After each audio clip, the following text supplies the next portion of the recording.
Boa noite, gente. Boa noite a todos e a todas. Nós começaremos nossa aula de mercado financeiro e capitais. Como é que está o som? O som está bom? A imagem está boa? Sim, professor.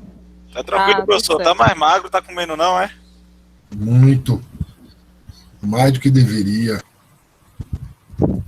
Vamos lá. Hoje a gente vai ver uma pequena parte do sistema financeiro nacional. Porque não adianta a gente entrar em detalhes do sistema financeiro, porque ele não vai entrar como algo interessante para a nossa disciplina. O foco da nossa disciplina, como eu já disse nas aulas anteriores, é a gente relacionar as variáveis da economia com as variáveis do mercado financeiro, e aí relacionar as causas e os efeitos que essas variáveis vão ter na medida que as ações são tomadas, tá? Por esse motivo, a gente não vai entrar muito em detalhe, vai vir uma forma muito mais resumida do que é o sistema financeiro nacional. Então, primeiro a gente vai ver o que faltou na aula passada, né, sobre a questão dos bancos, que é o banco comercial, quando a gente fala de banco comercial da aula passada, a gente está falando que é um banco que é gerador de crédito no mercado, é ele que gera moeda no mercado. Ele não fabrica moeda, ele gera o crédito no mercado. E aí, lembrando a questão da liquidez, né, o banco gera liquidez, e aí a gente vai ver uma coisa mais na frente, que o banco ele é o responsável por tornar a economia como um todo líquida ou ilíquida, com liquidez ou sem liquidez. E essa relação de liquidez, a gente vai ver mais na segunda unidade, que a liquidez que os bancos comerciais levam para a economia, ela vai fazer com que a taxa de juros da economia ela tenha um impacto, vai fazer com que haja também interesse ou desinteresse do setor produtivo em investir, e ele investindo é também gerador de emprego, renda, e aí vai consumo no final. Então, o banco pode afetar a oferta monetária na economia, o que quer dizer que ele vai interceder na liquidez da economia, porque o que acontece? Quando os bancos mantêm 100% do depósito de reserva, quando você deposita o dinheiro nos bancos, só existem duas formas de crédito no mercado. Caixa moeda em espécie, né? Que aí a gente já viu as funções da moeda em espécie e moeda em banco. Então, essas duas situações. Quando se deposita 100%, quando se deposita nos bancos, os bancos têm parte dessa liquidez retida sob sua tutela. E se acontecer alguma coisa com o banco, o correntista ele vai perder 100% do seu recurso. Então, uma forma de proteger isso é quando o governo exige que exista... Só um instantinho, gente, que está chovendo aqui. Está chovendo aqui na minha...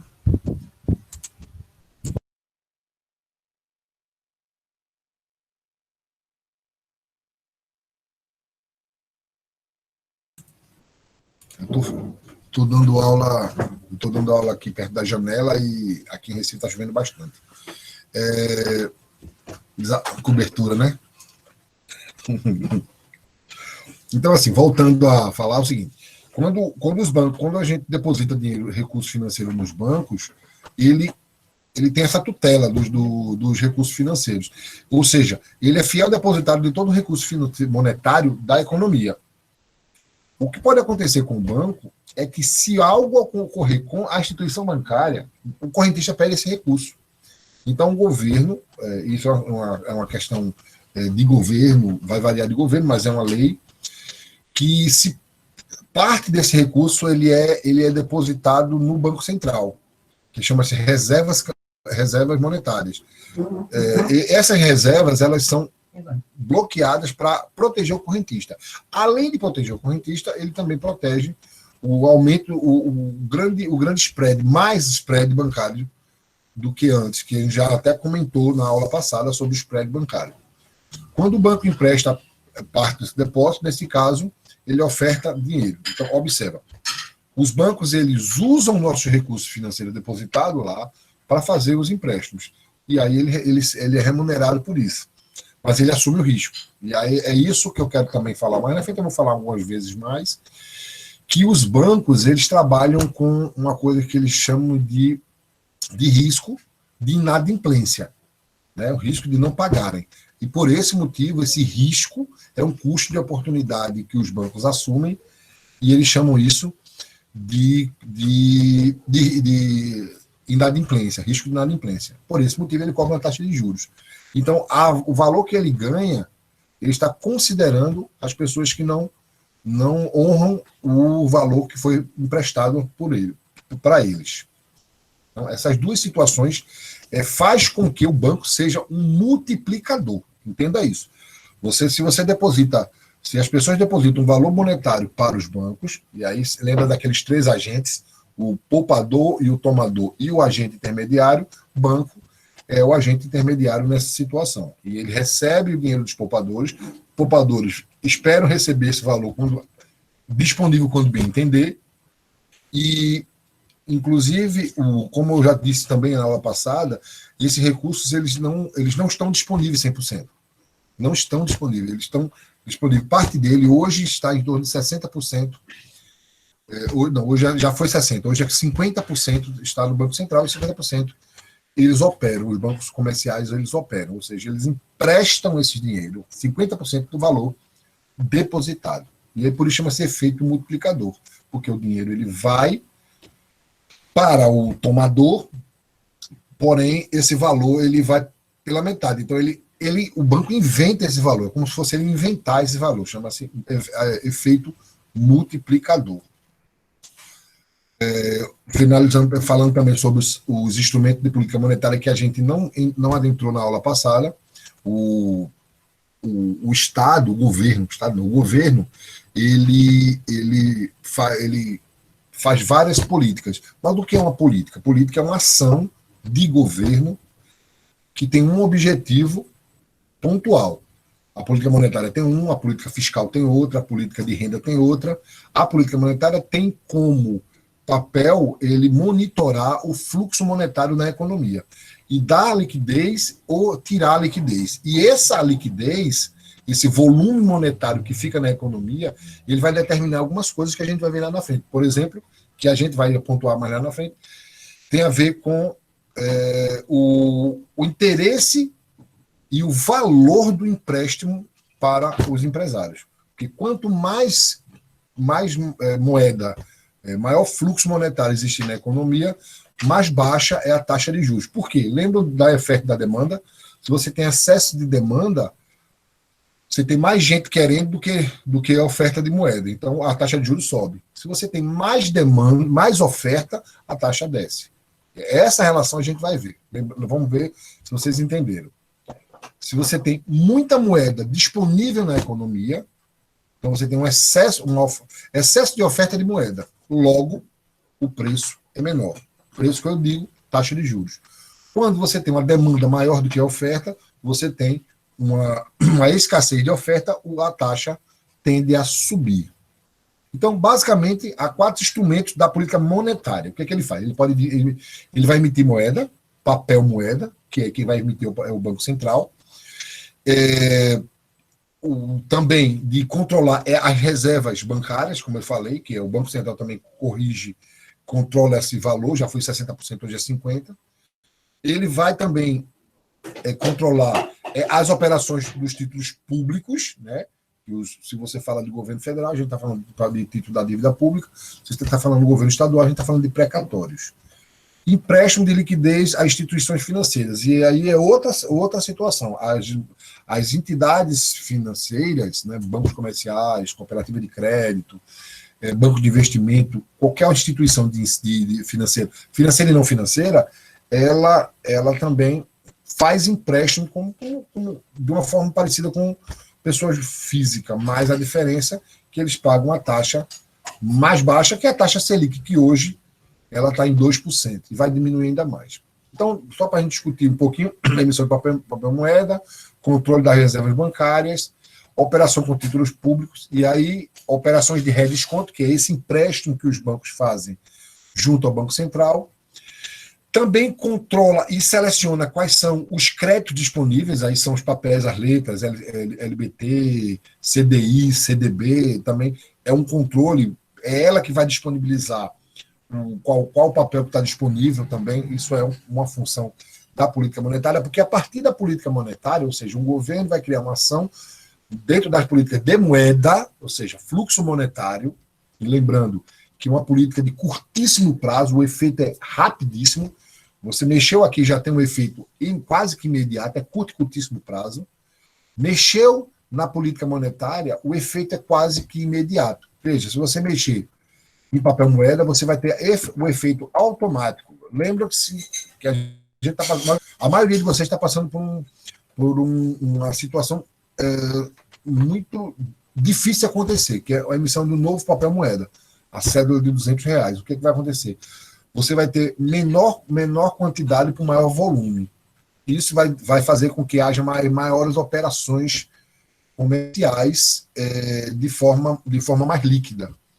Reservas bancárias, como eu disse, né, ele aumenta o fluxo de moeda em poder dos bancos, controle dos títulos públicos, operação de redesconto, operação de crédito. Pronto. Essa é a primeira parte, que a gente finalizar o que a gente viu na outra aula. Que foi a função da moeda e a política monetária. Existem outras políticas que a gente vai ver mais na frente, que é a política da renda e a política fiscal. Fiscal e de renda são muito próximas, mas fiscal tem a ver com imposto, e de renda é pontualmente sobre a renda. Quando eu falo de política fiscal, é só você lembrar, política fiscal tem a ver com impostos. Então, a política que mexe com a nossa renda também tem imposto, que é o imposto de renda, o ICMS, basicamente esses dois. Ele vai mexer com a renda da pessoa, mas ele é um tributo, um imposto. A política fiscal, ela mexe com todos os impostos. A política de renda só mexe com esses dois. Alguém quer fazer uma pergunta? Esses impostos, vai o PIS, o COFINS, o ISS também? Isso sim. A política fiscal, a fiscal, viu, Mariana? A fiscal, ela vai lidar com todos os impostos, PIS, COFINS, que ela vai interferir no setor produtivo. Porque eu faço nota, aí eu queria entender melhor essa parte de fiscal, porque está diretamente ligado. Mas isso é muito focado para o curso de contábeis, porque eles lidam com propriamente o efeito.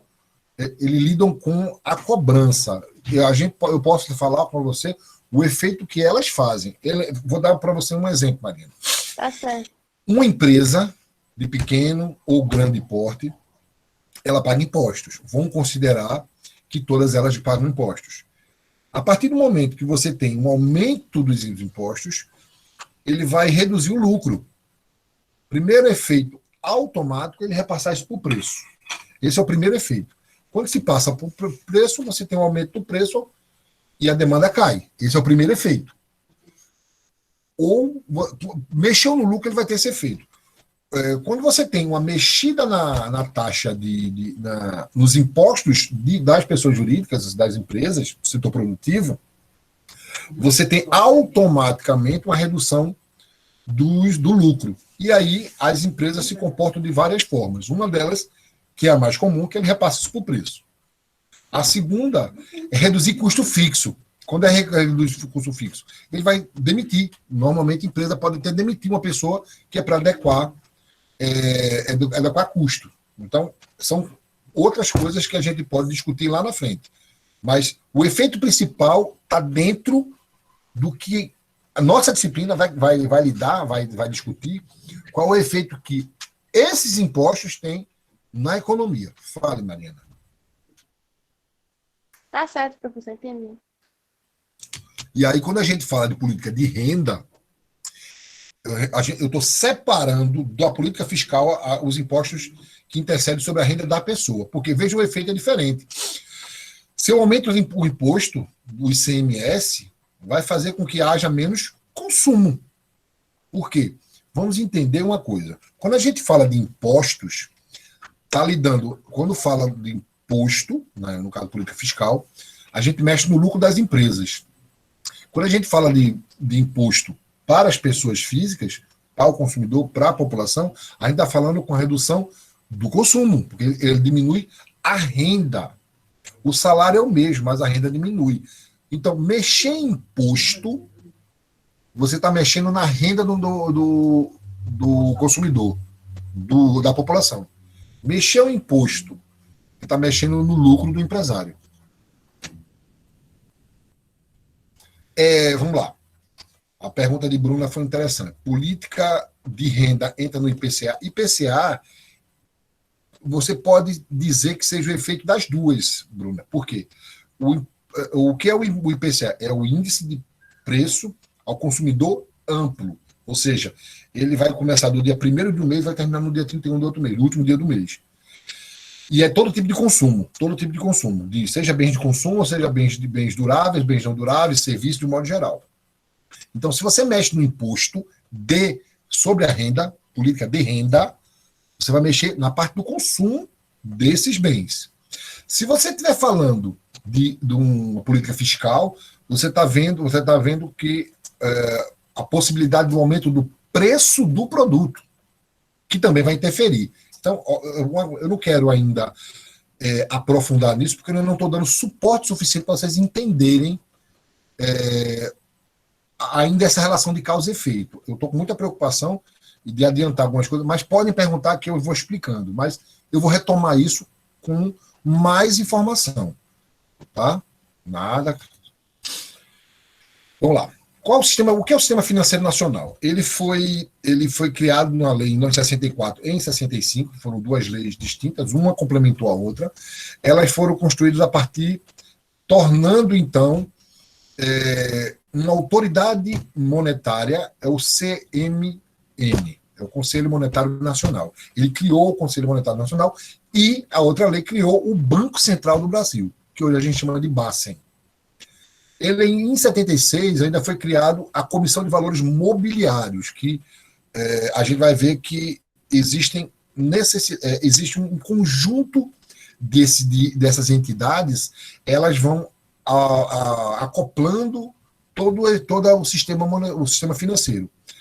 De um lado, você tem um conselho monetário, que ele vai lidar é um conselho composto pelo presidente da República, pelo ministro da Fazenda ou ministro da Economia, porque varia muito o nome, o ministro do Planejamento, o presidente do Banco Central, e deveria ter algumas entidades de classe empresarial e civil.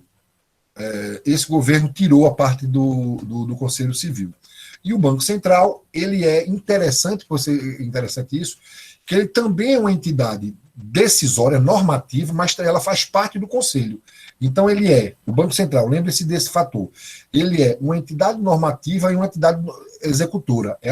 O Banco Central funciona sobre as duas formas. Então, vocês vão ver mais lá na frente uma coisa chamada COPOM, que é Conselho Monetário de Política... Conselho de Políticas Monetárias. Esse conselho, ele normatiza e executa, ou seja, ele vai organizar as ações e vai mandar ser feita, que é a diferença, a definição do que é uma entidade normativa. Eu gosto muito de dar um exemplo de comissão de festa, de comissão de formatura. Por exemplo, o 8º período deve ter uma comissão de formatura, e a comissão de formatura é composta por N alunos. Esses alunos, eles normatizam algumas ações para arrecadar dinheiro, para organizar todo o evento, não é isso? Quando isso acontece, eles são normativos. Mas esse grupo também ele é aluno, e ele vai receber ordem dessa comissão. Então, ele também é executor. Ele vai executar. Vamos supor que a comissão determinou que vão fazer uma rifa. Aí todos os alunos vão vender uma rifa. Então a comissão determinou que vão vender uma rifa. A comissão é composta por aluno. O aluno, que era da comissão, ele volta a ser aluno e vai vender rifa também. Aí é mais ou menos a função do Banco Central. E a Comissão de Valores Mobiliários tem a ver com com as tratativas de bens mobiliários. Por exemplo, não é bem casa também, mas é basicamente ouro, diamante, pedra preciosa de modo geral. Como é que funciona a estrutura básica? Aqui, ó, o subsistema normativo ele é composto pelo Conselho Monetário Nacional, Banco Central, Comissão de Valores Mobiliários e instituições especiais pontuais, que elas só são essas três, ainda são essas três entidades que é especial. Eles fazem parte do Conselho, que foram criados, cada um nos seus respectivos anos. Foram bem diferentes as suas criações. O Banco do Brasil foi criado ainda no Império, mas ele foi acoplado como entidade financeira bem depois da ditadura. A Caixa Econômica ela foi criada também bem depois, e o Banco Nacional de Desenvolvimento Econômico e Social ele foi criado, por último, foi desses três, foi o mais recente. Então, eles fazem parte da estrutura normativa. Lembre, a divisão normativa do Sistema Financeiro Nacional é aquela que determina as normas de execução. Tá? Lembre sempre disso. Normativo é aquele que determina, aquele que vai mapear e vai dizer, faça-se isso. Esse sistema ele é responsável pelo funcionamento do mercado financeiro e suas respectivas instituições. Tá? Aí eu vou explicar cada um. O Conselho Monetário Nacional, dentro de todas as suas funções, ela é composta pelo ministro da Fazenda, ministro do Planejamento e Orçamento e Gestão. Vai mudar um pouquinho a nomenclatura. Por exemplo, o ministro da Fazenda hoje é ministro da Economia. O presidente do Banco Central hoje tem status de ministro. E mais o presidente da República. Qual é a função? Controlar o volume dos meios de pagamento, moeda, cheque, foi criado o TED, antes tinha o DOC, vão criar o TIF, acho que é o TIF, é Transferência Interbancária, não sei o que, tem um nomezinho que vai ser criado agora. Vai controlar o valor da moeda, ou seja, é ela que controla, ela que vai fazer o monitoramento da inflação, regula o valor externo da balança de pagamento, dentre outros. Ele vai estabelecer algumas regras, ele tem algumas funções, o Conselho Monetário Nacional. É o mais importante órgão do Sistema Financeiro Nacional, talvez seja o mais forte deles. Depois você tem o Banco Central, que, dentre outras atribuições, como eu disse, ele é um órgão executivo do sistema, porém, ele também veja como eu disse, ele é normativo e também é executivo. Dentro das funções, ele que controla os bancos comerciais, que ele é o banco dos bancos, onde ele monitora o depósito compulsório, que é o nome aquela restrição de valor chamada depósito compulsório, operações de redesconto, que quer dizer que é um empréstimo aos bancos comerciais. Ele é um dos gestores que ele normatiza, autoriza, fiscaliza e intervém no sistema. Ele executa a política monetária, o orçamento monetário, ele emite moeda, ele é o banco do governo federal. Tá? A Comissão de Valores Imobiliários, ele tem dentro das suas normativas de fiscalizar o mercado de valores imobiliários, ou seja, ações, debêntures e fundos de investimento, que foi criado mais recentemente. Os debêntures já existem há mais tempo, mas ele foi criado recentemente, foram os fundos de investimento. Eu até expliquei na aula passada o que era um fundo de investimento. Um fundo, você imagina um saco, onde os alunos depositam dinheiro, e alguém que está responsável vai lá e empresta fora da sala de aula do 8º, cobrando a taxa de juros, depois do final do mês volta esse saco com o mesmo valor adicionado dos juros. Aí a opção daqueles que fazem parte do fundo é ou reinveste, ou pega o lucro e reinveste, ou então sai do mercado.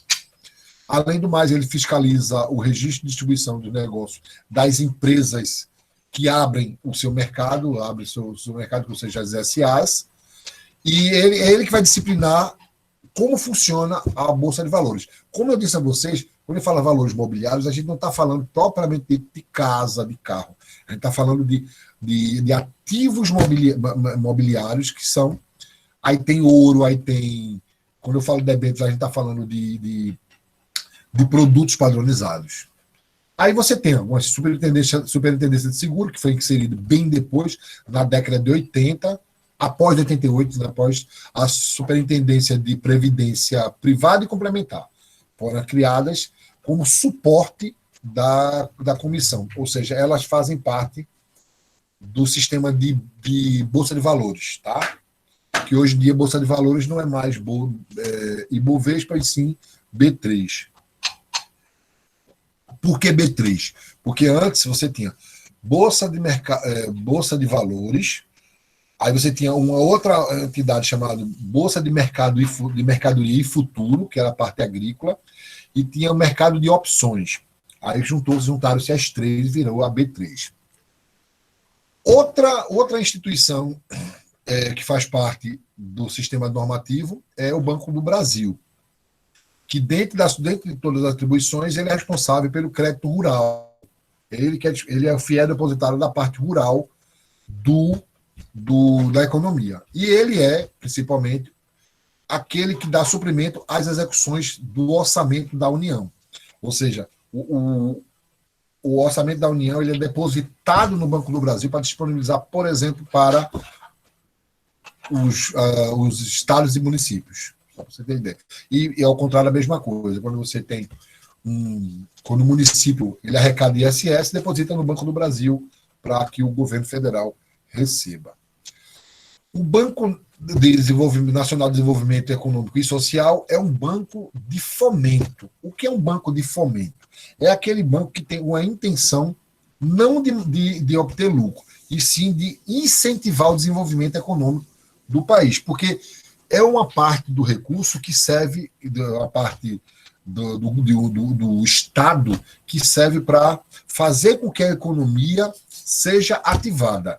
O que é que seja ativada? Fazer ela funcionar. Então, ela tem como, dentre todas as atribuições, tem de impulsionar o desenvolvimento do país e fortalecer o setor empresarial. Porque, por exemplo, no governo Lula foi criado o cartão BNDES. Esse cartão é um cartão de crédito mesmo, que ele abre uma linha de crédito. Você recebe o cartão e abre uma linha de crédito que você pode comprar e pagar. Né? E, além do mais, existem programas do BNDES que é a fundo perdido. Ou seja, se você conseguir aprovar um projeto junto ao BNDES, o retorno que ele quer é social e não financeiro. Então você pode receber X milhões de reais, fazer o investimento e a contrapartida é geração de emprego, melhoramento social, ambiental, alguma coisa que não precise devolver o dinheiro, porque a devolução, a contrapartida dele é o social. Então, o BNDES ele não tem essa necessidade de obter lucro. Além disso, ele faz com que haja o Banco Central, o Banco BNDES, ele também serviu de 2010 a 2006, eu acho que foi 2006 a 2014, foi 14, como financiador de outros países, ou seja, era um banco como um FMI. O FMI empresta dinheiro aos países. Como Cuba. O BNDES, Cuba, Venezuela, para você ter ideia, alguns países como, por incrível que pareça, você nem sabe, muitas pessoas não sabem, mas foi emprestado dinheiro ao Uruguai, Paraguai, foi emprestado dinheiro, aí vamos sair daqui, vamos para a Europa, países menores da Europa também pegaram dinheiro do BNDES. O professor, mas não foi bem emprestado, né? Foi dado, né? Não, foi emprestado. Inclusive, existe uma nota de devolução. Agora, se ele não pagar, ele pode ser executado e a OMC, ela tem esse poder de pedir, de fazer a cobrança. O Brasil tem essa prerrogativa de pedir de volta. É outra história. Se é um empréstimo, ele tem um documento, uma nota de dívida, e essa nota de dívida tem que ser cumprida. Se ela não o faz, existem vários tipos de sanções. essas sanções, essas garantias foram dadas garantias também. Então, por exemplo, vamos pegar Cuba, que foi falado agora há pouco. Cuba pode ter, para poder ter emprestado a Cuba, ele colocou algumas coisas como reserva. Exemplo disso. Foi financiado uma refinaria lá. A refinaria já existia. Na verdade, foi o porto. Então, ele tem concessão daquele porto. Se não pagar, o porto vai para o poder fazer parte do país, do Brasil. É como se ele pegasse de volta. Aquilo ali é seu, agora vai ser meu. Você não pagou, agora ele é meu. Então, existem garantias e a gente tem que lembrar disso. Existem garantias. Essas regras servem para as fintechs? Não, Eric. As fintechs é uma coisa muito recente. A gente até pode discutir as fintechs, mas essa é na segunda unidade, porque tem um efeito diferente. Então, vamos discutir ele agora. Fintech é uma instituição não financeira. Ela está dentro da não financeira, que a gente vai falar ainda hoje. Não financeira, por que ela não financeira? Porque ela só tem o poder de emprestar dinheiro. Ela não tem cheque, cartão de crédito, ela só faz empréstimo. É uma instituição financeira de empréstimo. Professor, mas que esse conceito está se evoluindo cada vez mais, inclusive, tem umas que tem sim o cartão de crédito, eu vou dizer isso a você. Eles migraram, e aí eu acho de forma inteligente, brasileiro é tudo menos burro. O que aconteceu? A gente tem para mais de 40 bancos digitais, que nada mais é do que fintechs, que são grandes. Porque as fintechs, a ideia da fintech, ela surgiu para facilitar o fluxo financeiro. Porque, assim, o que é uma fintech? É uma OCIP com direito de obter lucro. O que é uma OCIP? É uma organização social de interesse público que ele empresta dinheiro, mas não tem lucro, porque ele pega dinheiro diretamente do governo, né, de uma linha do governo, é um terceiro setor, e empresta direto para uma operação produtiva. Tanto é que o meu mestrado foi falando sobre isso. Eu estudei exatamente, minha dissertação de mestrado foi sobre OCIP de microcrédito. Só que a OCIP não pode ter lucro. Ele tem um valor que ele cobra mais, que é para pagar a parte administrativa. A fintech, por sua vez, não. Ela tem a autorização de obter lucro. Então, é o mais moderno hoje, a mais moderna forma hoje de obter crédito. E sim, é uma instituição comercial, de banco comercial, porque elas se tornaram isso. Elas se tornaram isso. Entendeu, Eric?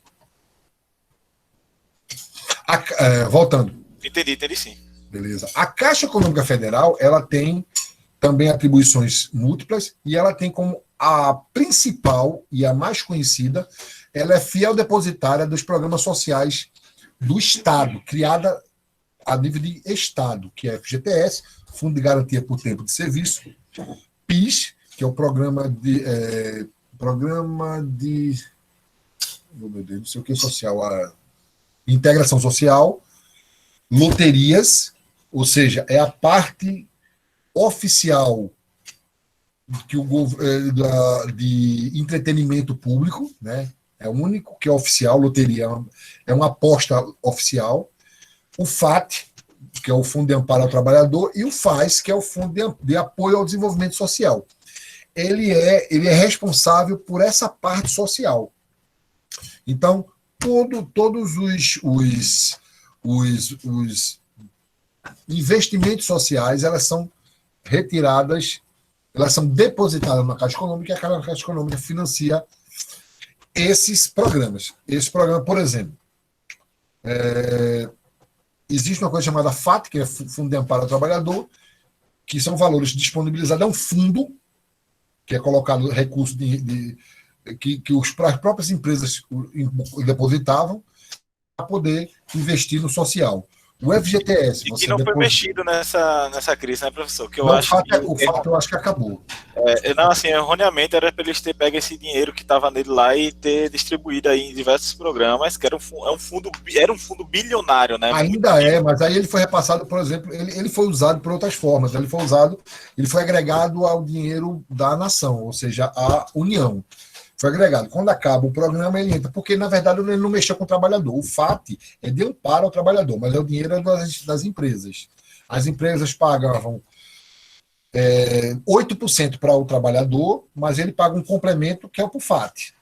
O FGTS, que foi depositado para nós mesmos, ou seja, para o trabalhador, ele também é usado para os programas para o trabalhador. Eles são usados para tal. Depois devolve. É como se fosse o INSS. O INSS é a gente mesmo que deposita. É um fundo. O INSS é um fundo que nós mesmos depositamos.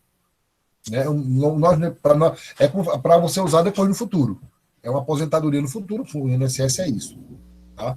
O PIS, por sua vez, ele é um programa que, até 88, todo mundo recebia o valor do PIS. De 88 em diante, você só recebe, quem entender de receber, é quem recebe até 2 salários mínimos e que trabalhou 12 meses naquele ano. E está acabando agora. O próximo ano parece que já não tem mais. PIS e PASEP vai ser FGTS, atribuído ao FGTS agora, né? Isso, tudo vai ser FGTS. Acabou o PIS, acabou mesmo o PIS. Esse valor do PIS ele vai ser usado para outras coisas, por exemplo, foi usado quase a sua integralidade para a pandemia. Né? Eles ficam dizendo que foram gastando 55 bilhões por mês. 55 milhões por mês. Esse dinheiro veio do PIS e do FGTS. Depois a União repõe, obviamente.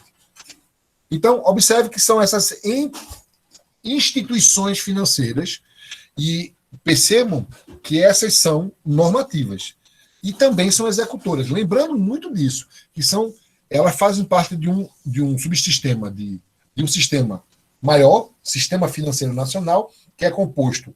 Aí você tem. Imagina um organograma, onde a cabeça você tem o Sistema Financeiro Nacional, aí você vai ter o Conselho Monetário Nacional, você tem o CVM e o Banco Central. E eles vão se ramificando. A ramificação do Banco Central são os bancos comerciais que a gente está vendo agora. A ramificação da CVM, a gente vai ver Bolsa de Valores. E do Conselho Monetário Nacional vai ser o BNDES, tá certo? Então, aqui está. Dentro do operativo, a gente falou do normativo, agora o operativo, aqueles que fazem, olha lá. As instituições financeiras bancárias, as bolsas, as corretoras. A bolsa é quando você opera. A corretora é aquela que é um intermediário. As distribuidoras e os clearings. Também nem existe mais os clearings, sabe? Bom, ele é composto por 18 agentes no total. Dentre elas, aqui a gente citou algumas, bancos comerciais, as caixas econômicas, porque existe caixa econômica privada. No Minas Gerais existe a Nossa Caixa, que também é uma caixa. Imagine, Caixa Econômica. O que é uma Caixa Econômica? É um fundo oficial, onde as pessoas depositam dinheiro. Que hoje você pode as pessoas substituem por cooperativas de crédito. Inclusive, é uma monografia que eu vou orientar aí da turma. Banco de Desenvolvimento, cooperativa de crédito, bancos de investimento. Existem bancos só para investimento. E aí vai dentro de outras instituições que fazem parte dessa operativa. Elas operam, elas têm funções específicas de ação dentro do mercado, cada um na sua. Tem umas que nem existem mais, tá? Algumas características, por exemplo, crédito de curto prazo. Quem é que dá crédito de curto prazo? Aqui você tem banco comercial, de um modo geral. Quando eu falo banco comercial, gente, estou falando Bradesco, Itaú, enfim, esses bancos comerciais. Esses bancos, eles são eles que fazem a economia agir de forma rápida, de curto prazo. Médio e longo prazo, você tem banco de investimento e banco de desenvolvimento. E algumas ações da Caixa. Quando você tem crédito para financiamento de bens de consumo duráveis, aí você tem bancos múltiplos, com carteiras específicas. Sociedade de crédito, o que quer dizer isso? São sociedades de crédito que você pode... Associação dos alunos da Facol. Cria uma sociedade de crédito que financiam eles mesmos. Que é aquela brincadeira que eu até mencionei. Cada um vai depositar R$1.000 e vai tirar, todo mês vai tirar um valor. Uma pessoa tira o valor todo. É uma sociedade de crédito.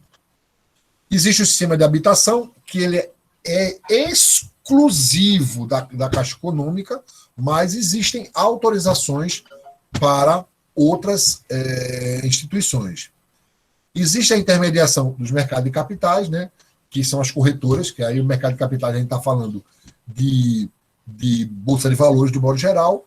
Seguro e capitalização também existem entidades específicas, e arrendamento mercantil ou leasing também existe. Ou seja, cada uma tem as suas atribuições e funções dentro do sistema financeiro nacional. Né? Já o Conselho Monetário Nacional, a gente falou da primeira parte, foi a parte que está ligada ao Banco Central. Quais são as funções do Conselho Monetário Nacional? Adaptar o volume dos meios de pagamento, regular o valor da moeda, externo e interno. Ela que monitora isso, orienta a aplicação desses recursos das instituições públicas financeiras, né? Eles fazem com que haja o melhor fluxo entre elas, entre essas instituições, busca monitorar a liquidez e a solvência dessas instituições. O Banco Central, ele tem o poder de fazer com que funcione ou não. O Conselho Monetário, que é aquele principal, ele vai zelar pela que aquela empresa, quando estiver escapando um pouquinho, ela vai ser monitorada. Um exemplo que no final da década de 80, no começo da década de 90, aqui em Pernambuco, o banco fechou, que é o Banco Mercantil de Pernambuco. Ele fechou. Ele não tem, o que acontece, ele foi liquidado. E aí, quem lidou com isso foi o Conselho Monetário Nacional via Banco Central. E, claro, coordenar as políticas monetárias de crédito e de orçamento público. Essa é a função do Conselho Monetário Nacional. O debate hoje está bom. O Banco Central, qual é a função dele? Emitir papel moeda metálica, POIVA, o faz-me rir, receber o recolhimento dos bancos comerciais, a operação de redesconto para as instituições financeiras, entre outras funções. E aí tem várias outras funções do Banco Central, que eu estou olhando aqui o horário, senão a gente não tem a nossa aula finalizada, mas não tem muito o que ver. Qual é a função do Conselho, da Comissão de Valores Mobiliários? Ela é uma autarquia federal, ela está vinculada ao Ministério da Economia, e ela normatiza, regulamenta e desenvolve e fiscaliza o mercado mobiliário. Mas mobiliário quer dizer o quê? Poupança, ações, papéis públicos, papéis privados, é a função do Conselho. Por exemplo, vou fazer com vocês se lembrarem de alguma coisa bem específica, bem pontual. Recentemente, mais especificamente em 2018, um mega empresário já foi considerado entre os 10 mais ricos do mundo, dos 100 mais ricos do mundo, da revista Forbes, Eike Batista.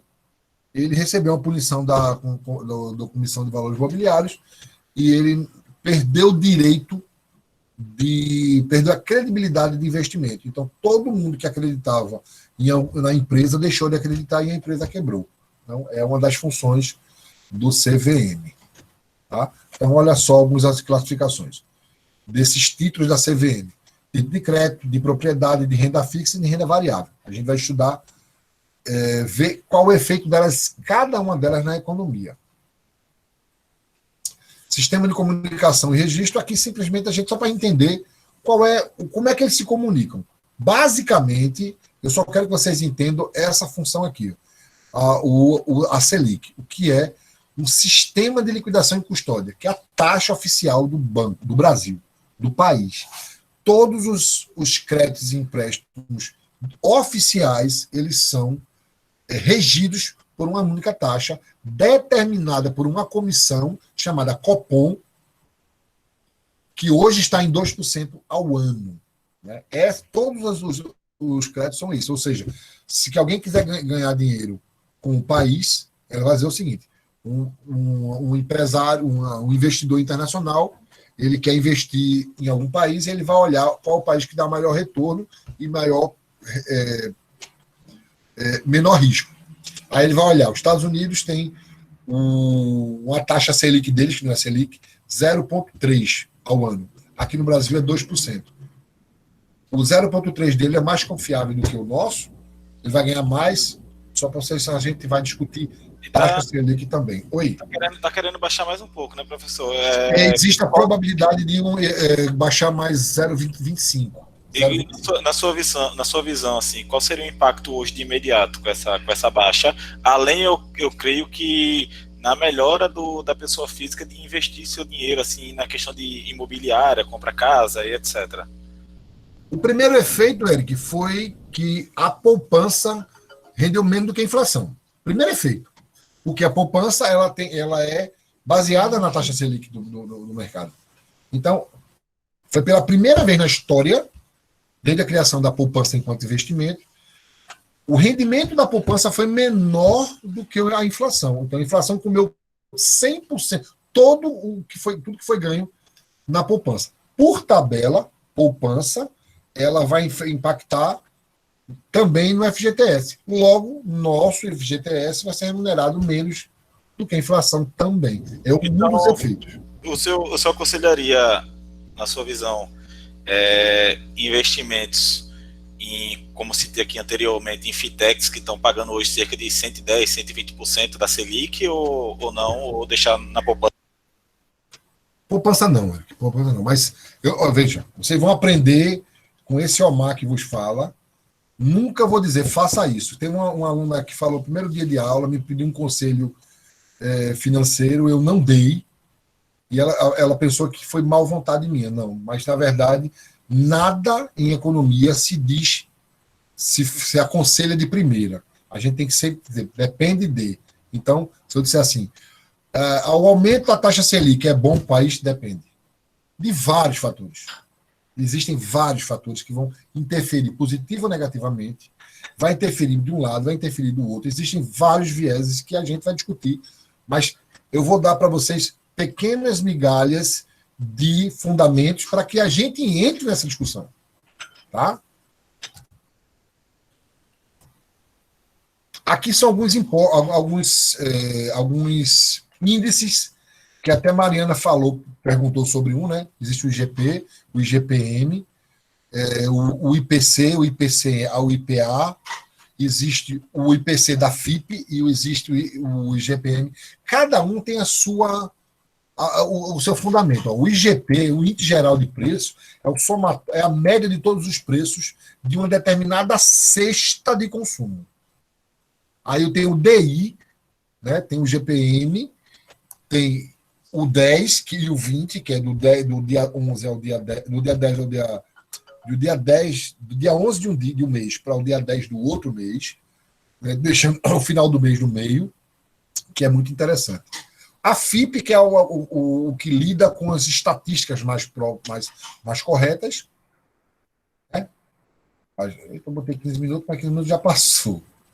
Bom, essa foi a nossa parte mais técnica, né, que eu quero. A gente não vai entrar mais no cenário, a gente vai deixar para a próxima aula discutir os CDBs, os papéis. O que eu quero conversar com vocês agora é sobre a atividade que eu deixei. A atividade de presença já está disponível já, meus queridos? Ela já saiu, ela já foi liberada. O que é que eu quero fazer com vocês? Ainda não, faltam alguns minutos. Pronto, vai ser liberada em alguns instantes. A presença de hoje é bem interessante, que eu quero sempre fazer isso com vocês, sempre fazer uma atividadezinha.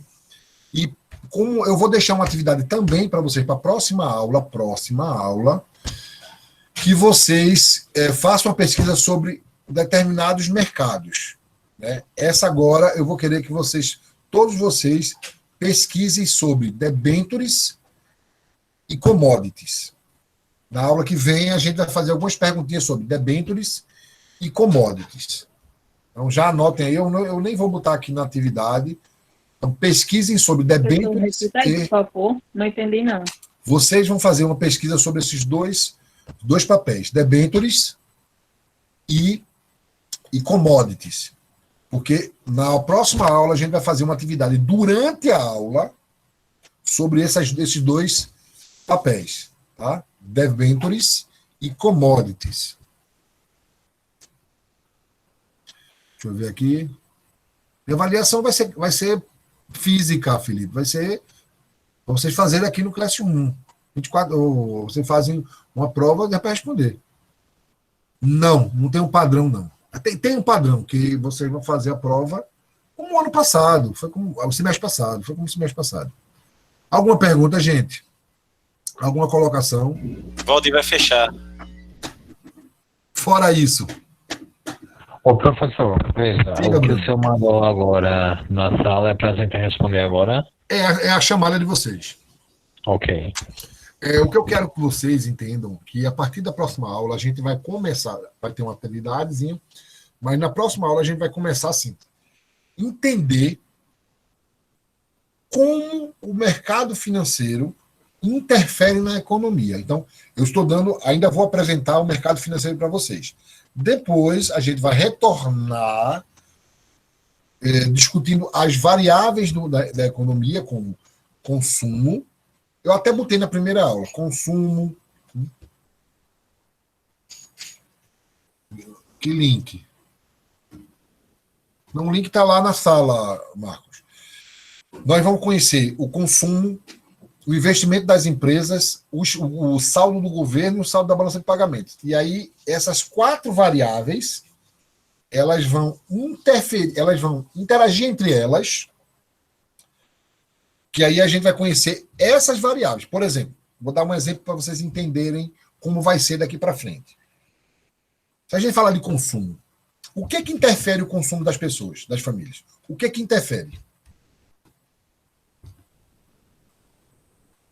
Desculpa, professor, poderia repetir? Eu estava fazendo atividade. Não gostasse dessa matéria foi, Emily. Por quê? O que interfere no consumo das pessoas? Clécio está dizendo renda. O que é que interfere com as variáveis, as coisas que interferem no consumo das famílias? Renda, cultura, coisas psicológicas, né? O aspecto psicológico também interfere. Talvez não, Eric, talvez não, porque, veja só, se eu disser a você que se aumentar o preço do gás de cozinha, as pessoas vão continuar consumindo gás de cozinha. Sim, porque tem os bens necessários, né? O que vai interferir para a economia, aí eu estou falando, e o milionário vai interferir a cultura vai interferir no consumo deles? Isso quer trazer exceções, então vai trazer exceções. Não vai. Porque assim, não existe exceção. A gente está discutindo todo o consumo nacional. A gente não está falando do consumo pontual, a gente está falando do consumo nacional. Então, a gente está falando do pobre de um coitado, não está falando de uma Elisa da vida e nem está falando de um Omar liso da vida, né? Dessa duas relação.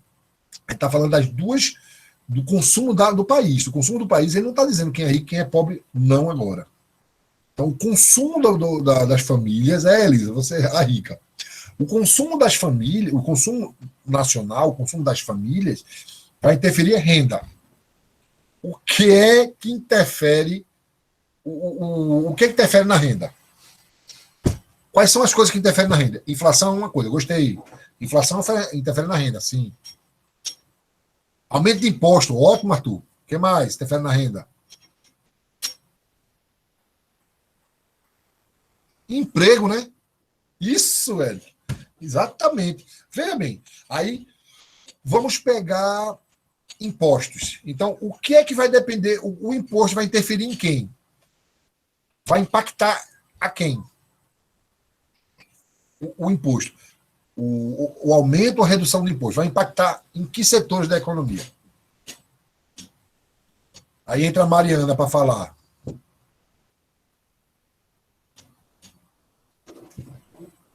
Vamos lá? O que é que o imposto vai interferir? Eu acho que se for por questão de mercado, eu acho que vai depender do imposto, né? Porque imposto. A gente não está falando de imposto A, o B, o C, o D, não. O imposto. A tributação. Vai interferir em quê? De um lado, observe que eu já desmembrei. De um lado vai interferir no lucro dos empresários, do outro lado vai interferir na renda das famílias. Aí volta para a renda de novo, volta para o consumo. Percebeu? O consumidor, ele só consome de acordo com a renda, do emprego, da inflação, mas também vai depender do imposto. Pior ainda, né? O preço da inflação, como o Felipe falou, inflação tem a ver com preço. Se impactar no empresário, o empresário vai aumentar imposto, renda cai. Observe que é tudo interligado. Esse é um pequeno exemplo que tenho certeza que tem muita gente que voou. É claro, mas tudo isso vocês vão entender. Por que você vai entender? Porque a gente vai enfrentar cada variável. Por exemplo, próxima aula a gente vai discutir quase a aula toda sobre a variável consumo. Vai discutir o consumo. Passo a passo o consumo. O que o consumo faz, o que ele recebe de interferência e o que ele interfere. Depois a gente vai para o investimento. Quando a gente fechar todas essas variáveis, aí sim a gente vai brincar na segunda unidade com relação de causa e efeito dentro do mercado financeiro e capitais. Entendido, gente? Emily, você vai gostar. Eu garanto a você que você ainda vai gostar. Eu garanto a você que você vai gostar. Logo você que é crítica, você imagina que você vai começar a discutir a relação de olhar na televisão um político dizer a criação da CPMF, o novo imposto vai melhorar o desempenho da economia. E você vai dizer, vai não. Aí porque você vai começar a ver as conexões entre todas as variáveis. Você vai dizer, não é assim não. E a outra pessoa vai dizer assim, mas tem isso aqui que pode melhorar. Então, eu tenho certeza que a gente vai entender junto, tá certo?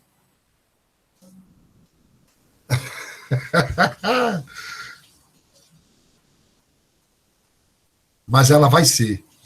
Gente, quem já respondeu a chamada? Eu vou dar uma olhadinha. Vou tirar aqui. Gravação.